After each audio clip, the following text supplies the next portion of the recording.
Bismillahirrahmanirrahim. Assalamualaikum warahmatullahi wabarakatuh. Waalaikumsalam warahmatullahi wabarakatuh. Alhamdulillah alladzi faddala bani Adam bil ilmi wal amali ala jami'il alam, wassalatu wassalam ala sayyidina Muhammad sayyidil arabi wal ajam wa ala alihi wa ashabihi ya nabiyal ulumi wal hikam. Allahumma ya muallim Adam wa Ibrahim, allimna ilma ma yanfa'una wanfa'na bima 'allamtana wa zidna faham. Melanjutkan kembali pelajaran kita, yakni kepada faslun fi nawaqidil wudu'i.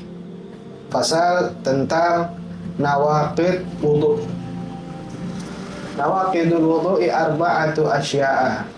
Nawaqidul wudu' itu ada 4 macam.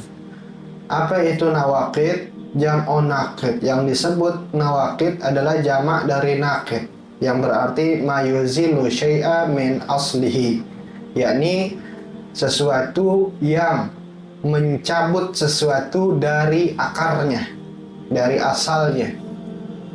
Dalam makna lain yaitu nawaqidul wudu adalah sebab-sebab yang memberakhirkan wudu pada seseorang, atau bisa kita bilang sebab-sebab yang membatalkan wudunya seseorang. Biwujudi wahidin minha arba'atun, dengan ada salah satunya saja daripada 4 yang tadi sudah kita baca di awal.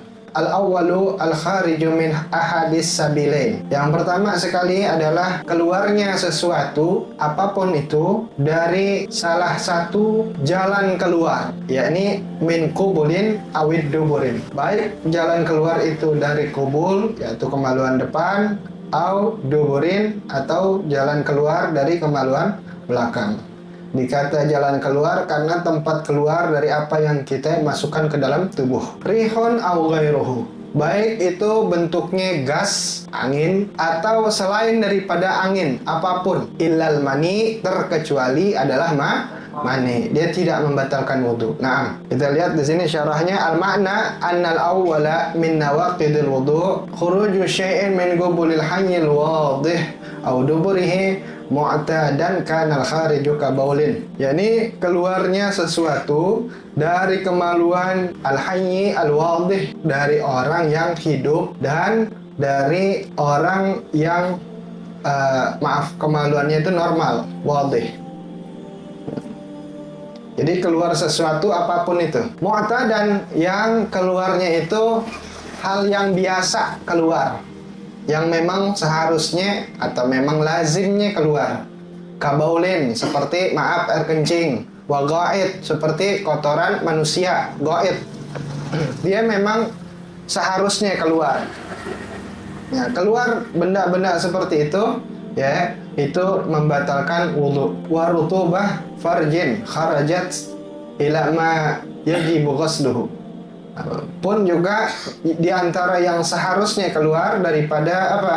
Cairan-cairan pada farji. Farji itu adalah apa? Kemaluan perempuan. Apapun cairan-cairan yang memang harusnya keluar, ila ma yajibu ghusluhu, yang dapat menyebabkan wajibnya mandi. Itu juga sama, dia membatalkan wudu. Jadi yang lazim keluar apapun, amla, ataupun yang tidak. Yang tidaknya apa? Tidak lazim.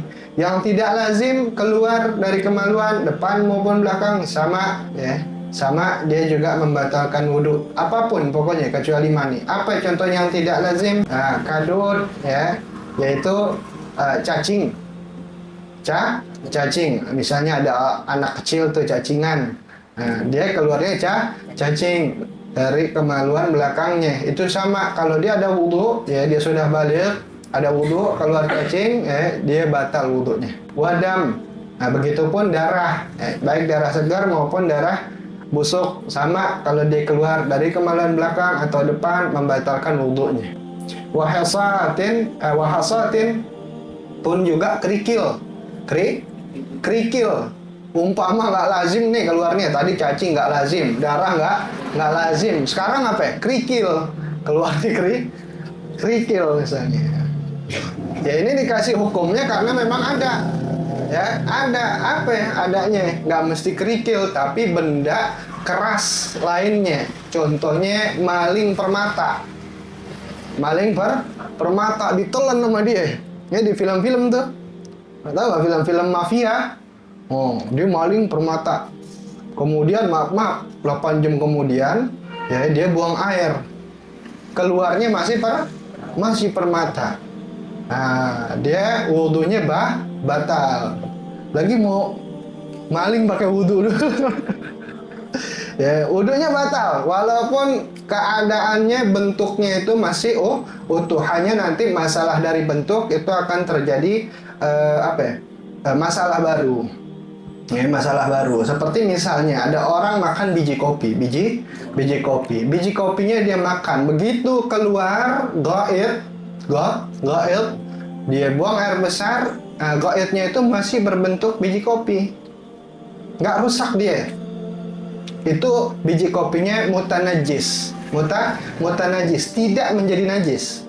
Dia bernajis bukan menjadi najis, dengan catatan, dengan syarat bentuknya itu tidak berubah dari seperti yang dia makan. Jadi masih utuh. Seperti tadi tuh, permata, udah mahal-mahal tuh, ya. Di film apa ya? James Bond apa tuh? Jaga masjid dan kebun. Lah. Dia misalnya tuh ya makan apa? Permata.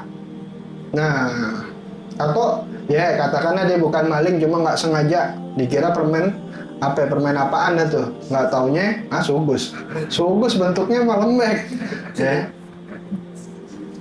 Emang masih ada tuh permen sugus.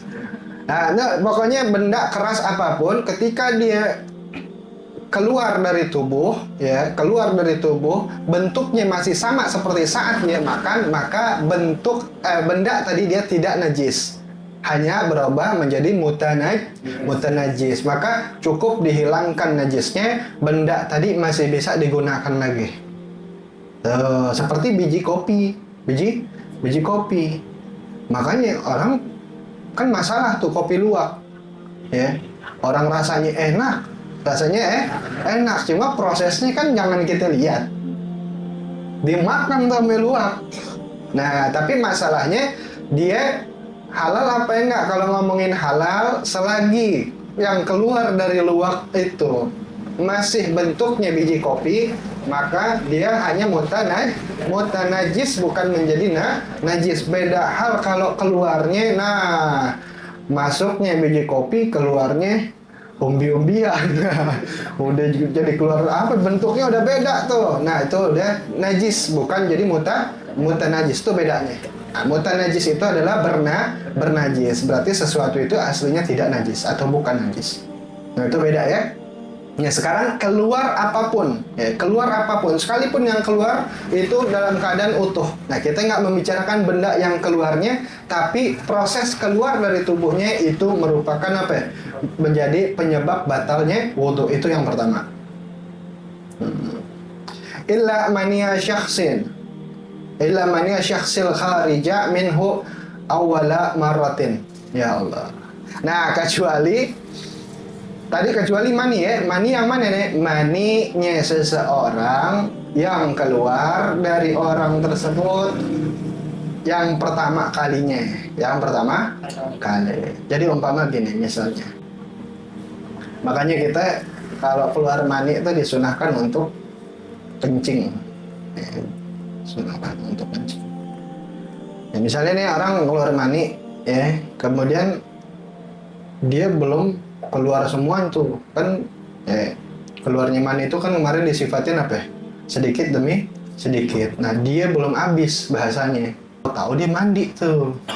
Nah, kemudian tengah dia mandi, keluar lagi maninya. Mani yang kedua tuh namanya. Yang keduanya itu dikatakan itu tidak mewajibkan mandi. Dia hanya membatalkan wudhu. Kalau yang pertama tidak membatalkan wudhu. Yang pertama dia dikecualikan, dia tidak membatalkan wudhu. Akan tetapi wajib untuk mandi. Alladzi lam yukhtalaq bimani ghairihi. Nah, ini yang sudah berumah tangga, yang sudah nikah, tolong perhatiin baik-baik. Begitu juga yang mana bila maninya itu belum bercampur dengan mani selainnya. Itu kalau orang suami istri udah jima, dia kemudian yang laki keluar maninya di farjinya perempuan, nah itu makanya jangan buru-buru mandi perempuan. Itu disuruh apa ya? Telentang sampai dia apa ya? Kira-kira 5-10 menit biar keluar semua, ngalir semua mani dari farjinya. Mani dari siapa? Mani dari lakinya tadi biar keluar dulu semua. Nah, baru setelahnya dia mandi. Kenapa begitu? Ya. Fa innahu ghairu naqidin lil wudu, karena ya, mani itu tidak membatalkan wudu, tidak menjadi penyebab batalnya wudu, bal mujibun lil ghusl, akan tetapi wajib untuk mandi, wajib untuk mandi. Nah, adapun kenapa tadi dianjurkan bagi perempuan untuk jangan langsung mandi ya, biar keluar dulu ngalir semuanya, karena nanti akan jadi bingung ketika dia di tengah-tengah mandi. Dia di tengah-tengah mandi hadas, tahu-tahu apa ya? Masih keluar, nanti membingungkan dirinya. Apakah itu mani yang harus menyebabkan dia mandi atau ini tidak menyebabkan mandi? Kalau tidak menyebabkan mandi berarti itu jatuhnya hanya dia berwudu. Ya, tapi kalau itu menyebabkan mandi, maka mandinya ya kalau di tengah-tengah berarti harus diulang, atau seandainya sudah selesai mandi tahu-tahu keluar lagi, maka mandinya itu diulang atau dimandi lagi. Nah, walau kana ahadus sabilain munsaddan insidadan khalqiyan naqada ma yunasibuhu bi khurujihi min ayyi mahallin ghairil manafidhi 'inda ramli khalafan libni Hajar al-Ghail bi naqdihi aydan minhu. Amma idza kana al-insidadu 'aridan fala naqda illa bima kharaja min sukbatin tahtal ma'idah walau infahat lahu sukbatun wal asliyu manfatihun fala naqda bima kharaja minha fi ayyi mahallin kan. Nah, kemudian tadi keluar sesuatu apapun dari kemaluan depan atau belakang. Sekarang ada masalah bila mana kemaluannya itu tertutup, kemaluannya tertutup. Wa'alaikumsalam min zalik, nasallallahu salaman afiyah. Ya, dengan tertutup apa ya? Dengan dua model, ada khalqiyan, ada aridan. Ada yang dia memang sudah lahirnya dalam keadaan kemaluannya boleh depan, boleh belakang atau dua-duanya dalam keadaan tertutup. Itu bagaimana nanti cara menyebabkan tahunya kita dia batal wudu atau enggak? Gitu. Kalau salah satunya, ya salah satu daripada jalan keluar tadi, maluan depan atau belakang, dia tertutup dengan tertutup dari lahirnya, maka batal, ya, batal wudunya ketika keluar sesuatu apapun, ya, dari lubang selain, mata, kuping, mulut, atau lubang panca indera. Lubang panca indera yang ada di kepala. Jadi gini, misalnya ada orang yang kemaluan depan belakangnya dia ketutup, kemudian dibikin baru. Nah, kata pendapat Imam Romli, ketika keluar sesuatu ya dari lubangnya, pengganti daripada kemaluan yang tertutup tadi, entah depan ataupun belakang, dia membatalkan wudu. Selain keluarnya daripada mana? Lubang panca indera. Berbeda hal dengan pendapat Imam Ibnu Hajar. Ya, kalau pendapat Imam Ibnu Hajar batal juga walaupun keluarnya dari lubang panca indera. Nah, itu dia, nauzubillah ya. Misalnya ada orang keluar kencingnya itu dari kuping, ya, keluar kencingnya dari hidung, dari mulut. Nah, itu nauzubillah, itu tetap batal, batal. Entah bagaimana caranya, sekalipun kita mikir kayaknya nggak ada, ya. Kita hanya nggak ngelihat atau nggak pernah nemuin, bukan berarti tidak ada. Paling nggak kita bersyukur karena di sini fuqaha sudah menentukan ya bahwa itu tetap batal walaupun dengan perbedaan pendapat antara Imam Romli dan Imam Ibnu Hajar. Kemudian amma idza kana al-insidad aridan, adapun jika tertutupnya itu karena medis ya atau karena sakit misalnya, maka dia tidak membatalkan wudu, kecuali keluarnya dari lubang di bawah lambungnya. Kan badan kita nih, jadi lambung atau pusar tuh jadi pusatnya ya, pusat tuh. Kalau bikin lubangnya, ini bukan dari lahir. Kalau tadi kan dari lahir. Nah sekarang nih bikin lubang baru. Kalau bikin lubangnya itu dari atas lambung, ya, dari atas lambung, maka dia tidak batal. Tapi kalau dari bawah lambung, ya, mau depannya, mau belakang, pokoknya ukurannya di bawah lambung itu keluar, maka dia batal. Paham ya? Walau infahat lahu sukbatun wal asli munfatihun, dan seumpama bikin lubang tuh, bikin lubang karena lubangnya tertutup karena penyakit atau apapun, sedangkan kemaluan aslinya itu masih berfungsi, ya, masih berfungsi. Dibikin lubang baru tapi kemaluan aslinya masih berfungsi. Fala naqda bima kharaja minha fi ayyi mahallin kan. Maka ya, mana bebasnya tidak membatalkan daripada wudhunya. Kenapa? Karena tempat keluarnya yang aslinya, yang normalnya itu masih berfungsi dengan baik. Kemudian yang kedua, asani zawalul aqli min naumin au ghairihi, yaitu hilangnya akal dengan tidur atau dengan selain tidur. Nah, akal itu apa? Akal itu bisa antum artikan kesadaran. Akal bisa diartikan kesadaran. Secara bahasa, akal adalah pencegahan. Secara bahasa, akal adalah pencegahan. Dan secara syariat, akal itu bermakna tamyiz, yaitu pembeda. Nah, yang dimaksud pembeda, kesadaran, pencegahan di sini adalah menunjukkan kepada satu sifat di diri manusia yang dengan sifat itu manusia bisa membedakan mana yang baik dan mana yang buruk, bisa mencegah dirinya dari perbuatan buruk demi melakukan perbuatan yang lebih baik, yang itu secara insting. Sehingga manusia tadi dengan akalnya dia memiliki kesadaran untuk menghindari perbuatan-perbuatan tercela atau perbuatan-perbuatan keji. Makanya dengan akal tadi, ya, manusia itu dia nggak ngebunuh orang. Bisa aja dia ngebunuh, tapi dia milih untuk nggak ngebunuh. Kayak ada orang ngomong sama aneh, Beb, Habib di rumah pasang CCTV, Beb, misalnya.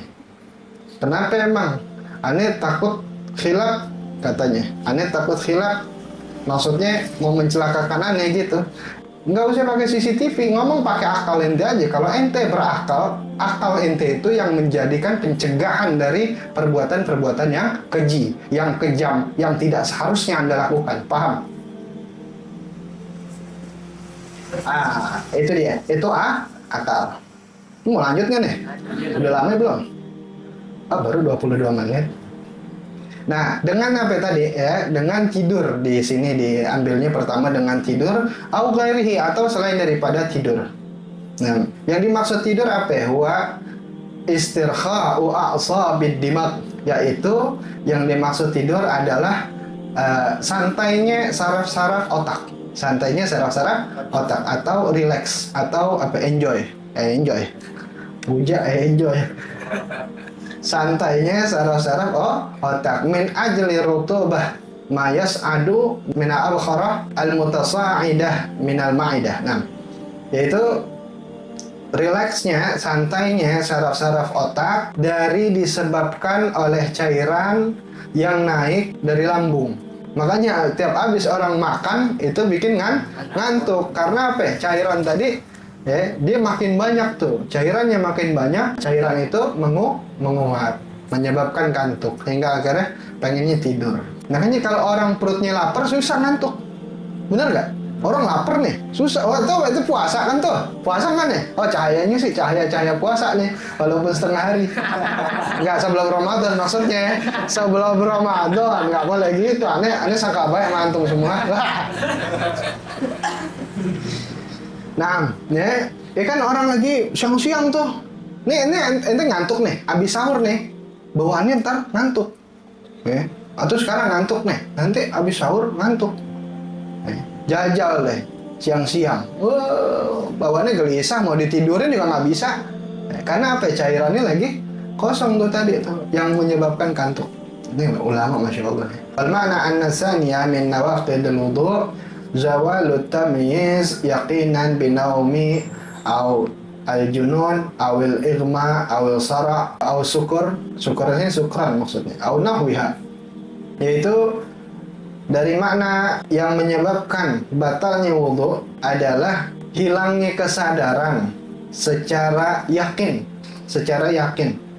dengan disebabkan tidur, atau junun nih gile, atau irma nih pingsan, atau sorak ayan, atau sukran mabok, atau lain daripadanya. Nah, junun di sini dijelasin di dalam syarahnya oleh Habib Ahmad dijelasin, wal junun maradun yuzilu syu'ur minal qalbi ma'a biqa'il quwwah wal harakah. Yang dimaksud junun atau gila adalah satu penyakit yang menghilangkan rasa di hati seseorang dengan masih tersisanya kekuatan dan daya untuk bergerak. Itu namanya junun. Hilang rasa yang ada di hati, atau hilangnya kesadaran yang ada di hati, atau hilangnya akal yang ada di hati. Makanya dikatakan juga akal itu nggak mesti adanya di kepala. Ada juga bahasa lain yang menyebutkan akal itu justru adanya di hati. Yang di kepala itu namanya otak. Nah, akal itu bisa ada di kepala, bisa ada di dalam otak, bukan otaknya, di dalam otak, atau bisa di dalam hati. Nah, gila adalah penyakit yang tadi tuh, hilangnya rasa di hati, atau penyakit yang menghilangkan kesadaran di hati, tapi masih ada kekuatan untuk bergerak. Nah, waligma, sedangkan pingsan adalah lawanannya, penyakit yang ada di hati, yaitu yang menyebabkan hilangnya kesadaran di hati seseorang dengan lemahnya badan. Artinya dia keadaannya sebenarnya sama, cuma yang satu bisa bergerak, yang satu nggak bisa. Kenapa dikatakan penyakit? Barangkali ini, kalau ini dari aneh ya. Jadi kalau salah bukan dari kitab. Mungkin karena apa ya? Udah penuh perasaannya, udah terlalu pusing, hingga akhirnya yang satu dia nge-offin badannya gitu, yang satu nggak off badannya dengan tetap sadar, tapi apa ya? Rasanya udah hilang. Ya, kadang-kadang pingsan itu bagus juga. Kayak orang terlalu panas kan, ada panas yang sangat yang menyebabkan orang pingsan. Malah kadang itu bagus juga. Karena apa? Supaya tubuhnya rileks. Kalau nggak begitu, nahanin panas, bu. Panas ya, bukan gerah ya. Panas, bukan gerah. Gerah pingsan, ya Allah. Gerah dong pingsan. Oh, sorak. Nah, lanjutan. Apa itu sorak? Ya, ayan, daun. Yusbihul junun. Yasihu sahibuhu bisababihi ala wajhil ard. Itu satu penyakit yang diserupakan dengan gila, dengan junun, yang menyebabkan pengidapnya itu jatuhin wajahnya ke tanah. Maksudnya nyusruk, tiba-tiba nyusruk. Gitu. Dia bisa tiba-tiba apa ya, ngomong sendiri atau ngomong-ngomong nggak jelas ya. Kalau orang ayan kan gitu, sampai keluar apa ya, busa. Wasukur khabalun fil aqal ma'tarabin waqtilali nutuk. Mabuk adalah apa ya? Satu keadaan yang mengidentifikasi ya, kerusakan pada akal disertai dengan rasa riang gembira dan kekacauan dalam berbicara. Sebenarnya akalnya itu dalam keadaan rusak, tapi dirasanya riang gembira. Karena nggak ada penyebab ketawa, dia tiba-tiba ketawa. Bukan karena dia lagi kebayangin sesuatu, tapi ada dorongan pengen ketawa. Itu namanya lagi mabok. Makanya kalau kata orang gele nggak nyebabin mabok ya. Kalau ente baca definisi mabok, masuk gele mabok. Kenapa ya? Karena walaupun dia nggak banyak berkata-kata dengan bicara yang nggak jelas, tapi dia apa? Menyebabkan kerusakan akal, bukan otak, kerusakan akal. Cara pikirnya sudah rusak, ya, dengan perasaan riang gembira.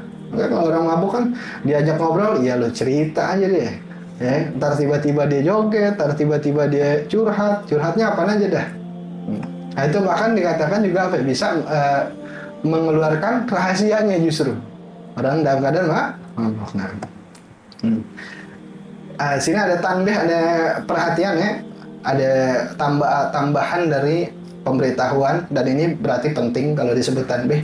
Fi anna naum wal igma la yanqadani wudu al anbiya. Dalam urusan tidur dan pingsan itu tidak menyebabkan batalnya wudu para nabi. Tidur dan pingsan tidak menyebabkan batalnya wudu para nabi. Di sini disebutkan la yantaqidu wudu'u ahadin minal anbiya binaumin wala igma. Tidak membatalkan wudhu seorang pun dari para nabi dengan tidur dan pingsan. Artinya nabi bisa saja tidur, nabi bisa saja pingsan. Nah, cuma nanti ada perbedaan. Li'anna qulubahum la tanam. Kenapa disebabkan dengan tidur dan pingsan tidak menjadi batalnya wudhu para nabi?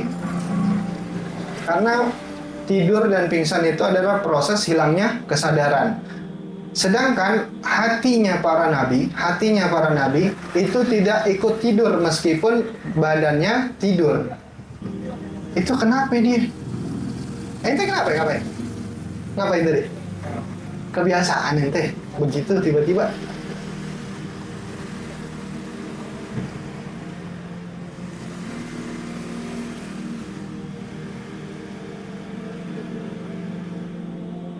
Nah, iya. Sampai mana tadi? Hatinya nggak tidur. Hati para nabi itu nggak tidur. Kalau nabi kan walaupun tidur tapi hatinya nggak tidur. Kalau beda sama kita bangun aja kita tidur. Kita bangun aja tidur kagak sadar. Ente ngapain tangannya begitu? Nggak tahu gitu. Lah, ente nggak sadar. Ente kan yang punya badan. Ada kekhusyuan tersendiri. Ya. Kalau ada orang yang saking nikmatnya sama Allah Ta'ala sampai lupa dirinya, lupa. Ya. Harusnya tadi kan bacanya Al-Kafirun, udah tahu-tahu bacanya kul barangkali. Ada orang imam besar tuh lupa lagi sholat, tahu-tahu apa? Masjid runtuh, nggak berasa, saking nikmat. Itu lagi sama Allah Ta'ala, bukan lagi nggak betah pengen udahan. Ada mana tuh? Nah, waktu itu kita berhenti ngaji itu, ya, gara-gara ada apa sih sebabnya waktu itu? Geber-geber ya.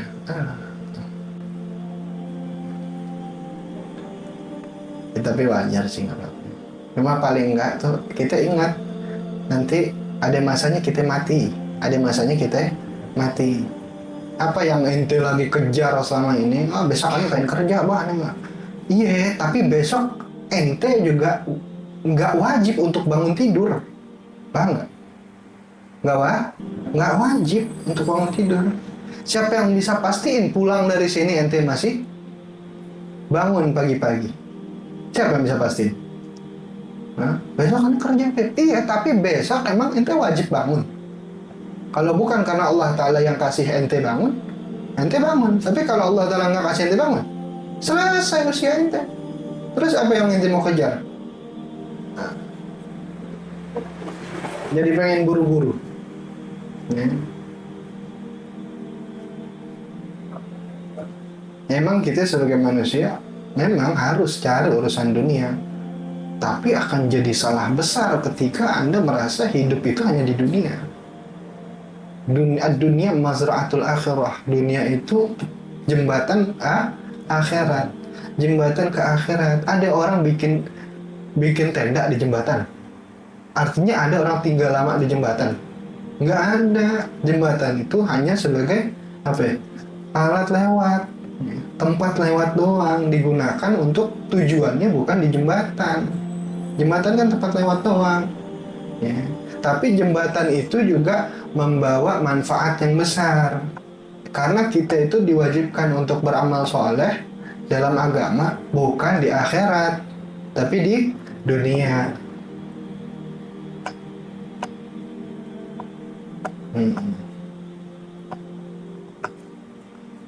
Tanbih ya. Ya anna nauma wal igma hilang tuh waktu. Udah berapa lama itu? Tadi dari 22 berarti 15 menit itu. Lanjut ya. Bismillah. Tanbih.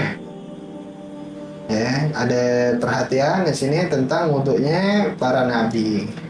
Wudunya para nabi tidak batal dengan tidur dan pingsan. Bisa saja nabi itu tidur dan pingsan.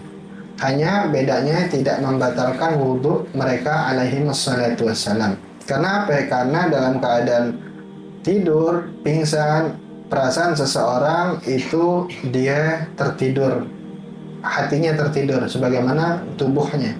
Adapun para nabi hatinya tidak tertidur. Wal igma yukhillu bihawassihim al-zahirati faqat.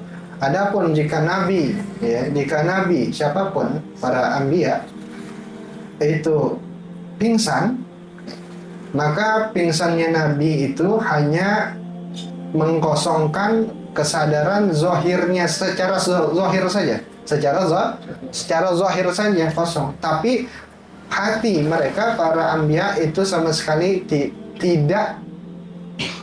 tidak nonaktif, tetap aktif.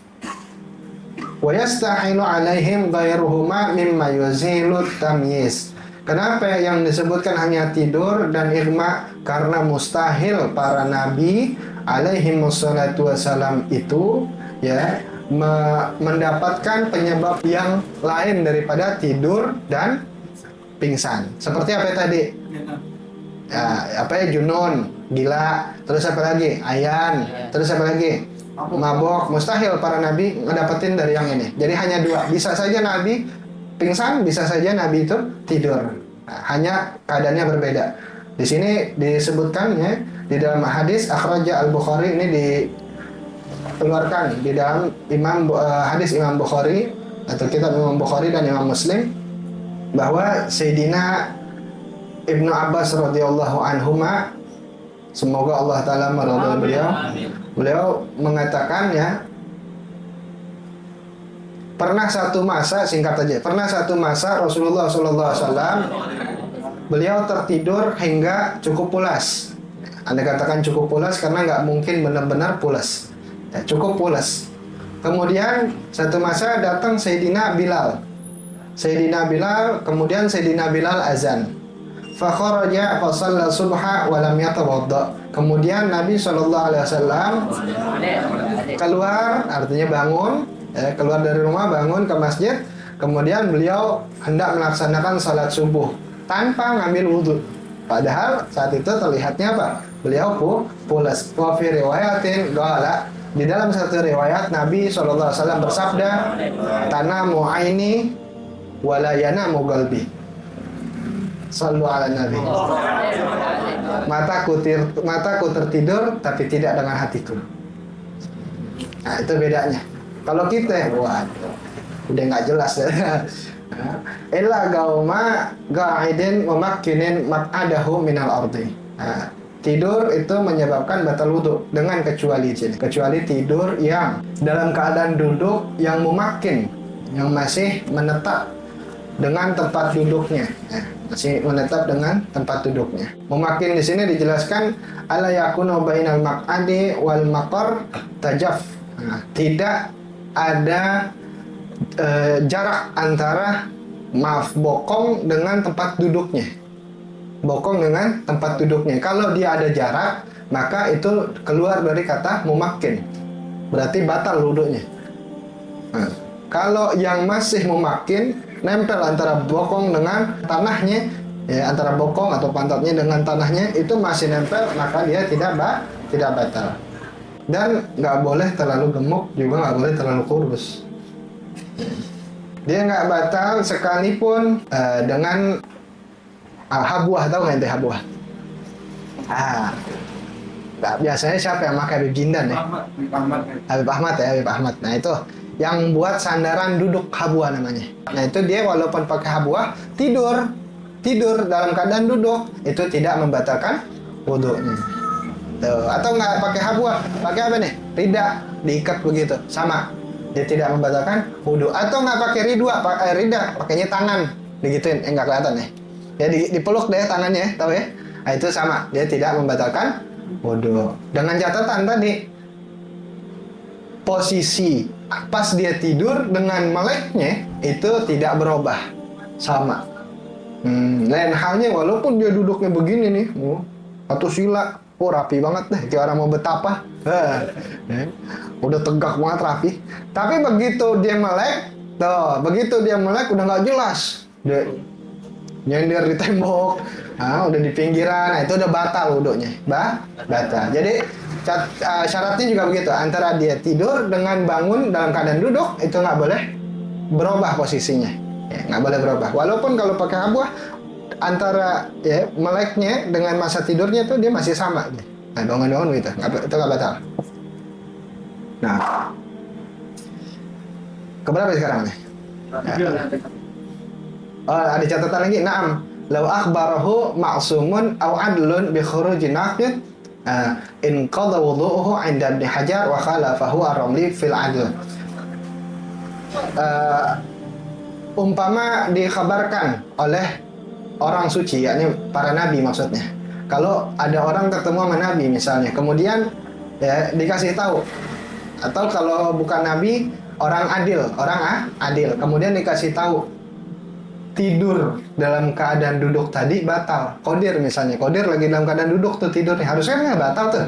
Tapi ada nabi yang kasih tahu, atau orang adil yang ngasih tahu, batal tadi wudhu ente, maka batal jatuh. Maka batal. Itu menurut Imam Ibnu Hajar. Kalau Imam Ar-Ramli beda. Perbedaannya di orang adil doang. Walaupun orang adil kata Imam Ramli nggak batal. Tapi kalau Nabi yang udah ngasih tahu wudhu seorang walaupun dalam keadaan duduk itu batal, maka batal. Asalis iltiga'u basyaratai rajulin wa imra'atin kabirain ajnabiyin min ghairi hail. Yang ketiga adalah bertemunya dua basyarah, dua kulit, laki-laki dan perempuan yang kedua-duanya sudah besar. Ajnabiyin yaitu kedua-duanya asing, tanpa penghalang, maka wudhunya batal. Yang dimaksud basyarah adalah kulitnya manusia, baik yang laki ataupun perempuan. Yang dimaksud kabirain atau kabiran di sini itu apa? Huma alladzani balagha hadda syahwati urfan inda arbab ittiba' salimah wa dhabit asyahwah intishar dzakar fir rajul wa mailul qalbi fil mar'ah. Yang dimaksud adalah ketika keduanya, baik yang laki maupun perempuan, itu telah sampai pada batas memiliki syahwat. Dengan catatan keduanya ya itu dia sehat secara tabiat, nalurinya sehat. Adapun ukuran daripada syahwat, apa sih yang dimaksud syahwat itu? Ya, tadi kan yang keduanya telah mencapai batas syahwat ketika keduanya itu memiliki tabiat atau naluri yang sehat. Nah, wadhabitu syahwa yang dimaksud ukuran syahwat itu ketika zakar apalagi laki-laki itu bisa berkembang, gom. Kalau udah gom, nah itu berarti dia punya syahwat, bukan karena dingin ya, tapi karena melihat lawan jenis. Begitupun kalau wanita yang dimaksud sudah ukuran dia punya syahwat adalah mailul qalbi fil mar'ah, yaitu punya rasa naksir. Nah, syahwatnya perempuan adalah rasa naksir dia di dalam hatinya kepada seorang dari lawan jenisnya. Wal ajnabiyan, yang dimaksud ajnabiyan apa? Man laisa bainahuma mahramiyatun binasab au radha au musaharah. Yang dimaksud ajnabiyan yaitu asing adalah apa ya? Adalah lawan jenis yang bukan mahram, baik itu mahram dengan nasab, dengan persusuan atau dengan perkawinan. yang bukan mahram dengan nasab, dengan sepersusuan atau dengan perkawinan. Ya. Karena arti mahram adalah orang yang haram untuk dinikahkan. Jadi kalau suami istri mahram bukan? Bukan mahram. Suami istri mahram bukan? Bukan mahram. Kalau mahram dia haram nikah. Jangan disentuh. Katanya calon istrinya. Lah lagi, megang. Siang megang bayar. Ini nih dari ujung ke ujung syahwat. Enggak, Iwan bercanda Iwan ya. Itu dia tuh. Sah aja lagi megang bayar. Iya, jadi pokoknya yang disebut mahram dia bukan orang yang haram untuk dinikahi. Mahram adalah orang yang haram untuk dinikahi. Nah, yang disebut ajnabian atau asing adalah yang bukan mahram, udah gitu aja. Baik itu mahram secara nasab dengan sepersusuan atau dengan perkawinan. Nah, maknanya dari penyebab batalnya wudhu yang ketiga ini yaitu secara yakin telah bersentuhan kedua kulit az-zakar wal unsa, baik laki maupun perempuan, keduanya dengan yakin, pokoknya kesentuhan. Yang keduanya adalah asing, bukan mahram. Yang keduanya adalah wadihain, normal. Yang keduanya wadih di sini normal karena ngomonginnya bukan masalah gay ya, bukan masalah gay sama lesbi, bukan, tapi banci. Ingat katanya banci yang dia punya dua kelamin. Nah, kalau udah urusan gay dan lesbi itu dia dibuat-buat, itu penyakit ya, itu memang itu masalah di otaknya aja. Nah, beda hal dengan yang ghairul wadih, bukan banci yang memang dia diciptakannya memang punya dua kelamin. Itu nanti ada penentuannya sendiri. Nah, ini yang kita ngomong yang umumnya dulu. Al-mustahayan, yaitu kedua-duanya bersyahwat, artinya syahwatnya sudah aktif. Lazawit tiba'is salimah bila hail, yang keduanya punya naluri yang sehat, dengan tanpa penghalang. Jadi bertemu secara yakin antara kulit laki maupun perempuan, yang keduanya asing, yang keduanya normal, yang keduanya bersyahwat, yang keduanya punya naluri yang sehat, dengan tanpa penghalang. Tidak ada beda antara yang megang maupun yang dipegang, kedua-duanya sama batal. Begitupun orang yang impoten. Nah, impoten sama tetap kalau dia ketemu lawan jenis walaupun nggak bersyahwat katanya tetap batal wudhunya. Walal ikrah, dan begitu juga dengan dia nggak mau kesentuhan, tapi kesentuh akhirnya, artinya terpaksa atau nggak pengen kesentuhan tetap batal. Nggak sengaja juga batal tetap. Walal maut, begitupun ya yang maut, yang mati tapi jenazah dari lawan jenis itu batal wudhunya. Tentunya batal wudhu bagi yang hidup, bukan bagi yang matinya. Benar ya. Apalagi, nah begitu juga ya, batal orang yang lawan jenis yang dia nggak bisa bergerak, lumpuh sama dia. Kalau kepegang, batal. Nah, yang dimaksud basyarah di sini, biar paham tuh. Yang dimaksud basyarah semua bagian kulit dari manusia, baik laki maupun perempuan, termasuk gusi dan lisan. Bahkan disebut juga di sini termasuk batinul ain, dalamnya bagian dalamnya mata, termasuk dia.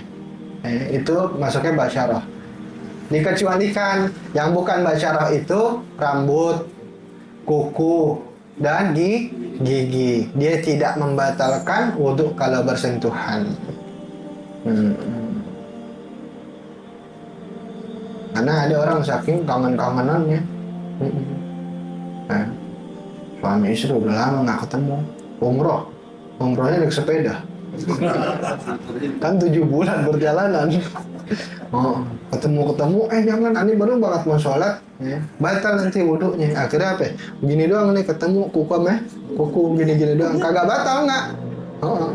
Wala yang kudul ba'dul munfasil illa idza kana fawqa nisf anda Ibnu Hajar atau utlaq alaihi al-ismu anda Ramli. Nah, dan tidak batal jika ketemu dengan sebagian atau sepotong daripada anggota tubuh lawan jenis. Kalau cuma ketemu sepotong. Jika ketemunya itu bukan setubuh bagian atas, seukuran tubuh bagian atas. Misalnya cuma jari doang, ketemu jari siapa ini putus, jari putus. Lah benar ini, ya, ketemu jari. Nah, tapi diketahui jari ini jari perempuan. Menurut pendapat Imam Ibnu Hajar, kalau dia ketemunya bukan seukuran setengah badan, ketemunya hanya bagian-bagian kecil, maka itu tidak membatalkan wudhu. Kecuali ketemunya setengah badan, ya, itu setengah badannya benar-benar setengah badan, gede berarti itu setengah badan bagian atas misalnya. Nah, itu dia batal wudhu. Tapi menurut pendapat Imam Romli nggak masalah kecil atau besarnya. Pokoknya dengan sebutan itu punya perempuan maka batal. Walaupun hanya separuh yang ketemu, yang dipegang dia. Lau akhbara adlun bitalaqi intaqadal wudu' 'inda Ibnu Hajar wa khalafahu Ramli. Kalau dikabarkan oleh orang adil dengan wudu ente batal, maka batal saat itu. Walaupun megang potongan tubuh. Nah, tapi kalau enggak ada orang adil yang ngomong gitu, kembali kepada yang sebelumnya. Yang terakhir, arabi masuku bulil adami aw halqati duburihi bi batnir rahah ay batnil kafi aw butanil asabi. Yang keempat adalah menyentuh kubul. Kubul itu kemaluan depan adami, manusia. Kemaluan depan manusia. Kalau kemaluan depan hewan kagak. Kambing kagak. Nah, hanya manusia. Au halqati duburihi, atau lingkaran daripada duburnya. Lingkaran duburnya. Bukan bokong ya. Ini biar paham nih ente. Jadi kalau sewaktu-waktu ente dalam keadaan wudhu, ya, kemudian pakai celana, kesentuh tuh. Nah, itu nggak batal kalau yang kesentuhnya bokong. Tapi kalau halqati dubur itu batal. Megangnya dengan menyentuh bukan megang ya. Bebat nerahah. Menyentuhnya itu dengan telapak, atau dalam bahasa lain bebat nil kafi, au butunil asabi, atau dengan perut dari jari-jari. Nah, jadi antum gini nih, pegangnya gini nih. Nah, gini, terus ditekan. Jangan terbang nih. Begini terbang. Nah, gini caranya. Nah, antum habis pegang gini, tekan dikit. Nah, bagian yang saling bersentuhan itu yang tidak yang tidak boleh terkena langsung dengan kubul atau dubur. Bila mana dia bersentuhan saja, ya, dengan itu maka wudunya batal. Kalau ini enggak nih, belakang nih, ya, ini enggak. Ini enggak. Atasnya enggak. Nah, hanya yang ini aja nih. Nah, antum coba aja begitu, ya. Nah, yang sentuhan. Pinggirnya enggak. Nah, jadi kalau habis kesentuh, ukur langsung. Oh, kenanya di mari, berarti enggak batal. Berarti ini udah tahu ukurannya ya, segini. Sekarang nih, misalnya, ya, ada orang ngencing. Dia megangnya begini. Tuh, megang kemaluannya tuh. Megangnya begini nih. Batal gak wudunya? Nggak pakai ini nih? Batal. Ada yang bilang enggak, dengan PD-nya enggak. Dia lupa sama cerita depan ini judulnya. Dia lagi ngapain? Lagi ngencing. Batal nggak begini? Megangnya begini nih. Batal nggak? Kenapa ya bisa batal? Anak kencing, bukan masalah megangnya. Tapi ada anaknya, dia punya anak lagi ngencing. Tuh, anak kecil. Ya, anak kecil. Abak, temenin kencing. Nah, dipegangin sama abaknya. Abaknya punya wudhu, dia males wudhu lagi tuh. Yang terbatal jadinya wudhu gue nih. Megangnya begitu tuh. Nah, anaknya masih kecil banget. Batal nggak wudhunya? Enggak. Nggak batal. Nah, atau minta tolong anaknya cebokin. Nah, Mbak, cebokin dong. Udah selesai. Nah, tapi si abak baru banget mau takbir, baru banget sholat. Tuh, tahu-tahu minta cebok. Kalau dia megang dengan tadi yang depan, bebat nilka fi awbutun nil asabi, atau di sini bebat niroha, maka wudunya batal. Tapi kalau pakai ini enggak.